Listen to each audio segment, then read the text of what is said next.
Okay, this is going to be the start of a new series, HVAC whiteboard talk, and this is the first, most simplest thing, the refrigeration cycle. And I tried to draw it up in a very simple way. You have your four main components: compressor, condenser, metering device, evaporator. And I'm just going to go over basically what they do. So your compressor is going to compress the refrigerant. You cannot compress a liquid. It has to be vapor. If you are getting liquid into the compressor, it will fail. So first, it's going to discharge that vapor. It's going to be a high pressure, high temperature, superheated. It's going to travel down the discharge line all the way over to the condenser, where in the condenser, it's going to have a condenser fan that blows and pulls the air out, pulls the heat out of the refrigerant. It's going to desuperheat, condense it into a liquid, subcool it, and it's going to reject the heat. Then it's going to travel out of your condenser through the liquid line, and that's where you'll have your liquid line dryer to hopefully pick up any debris, anything that may be, any contaminants that may be in the system. Then it's going to travel through your liquid line to your metering device. Could be, any kind of thermatic expansion valve. It could be an electronic expansion valve, any kind of metering device. And what that's going to do is it's going to try and meter and create a pressure change to where your now liquid refrigerant flashes off and it starts to change states. Goes 75% liquid to about 25% vapor in a perfect world.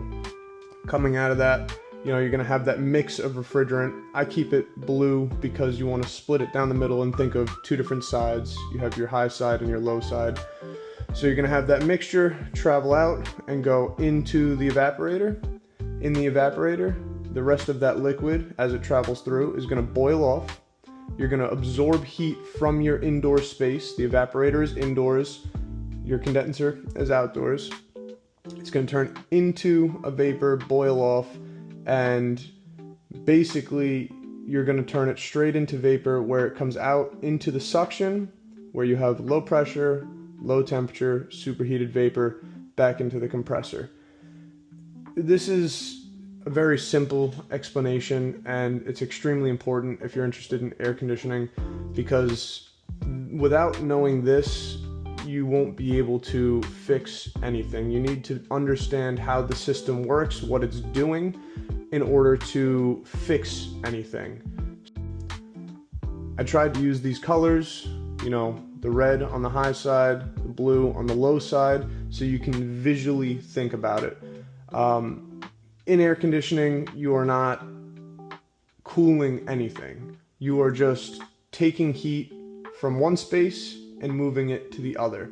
So in this sense, with the basic refrigeration cycle, you are pulling heat from your indoor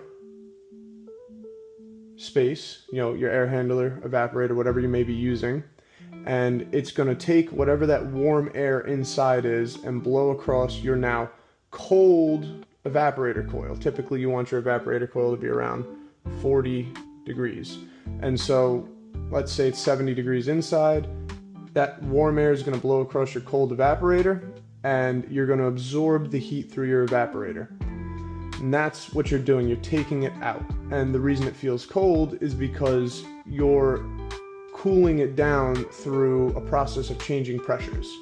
So now this warms up, comes back to your compressor. Obviously, when you compress it, it's going to build up pressure, it's going to build up temperature, build up heat, and it's going to go through to your condenser on the outside, and you're going to pull that heat out of the refrigerant.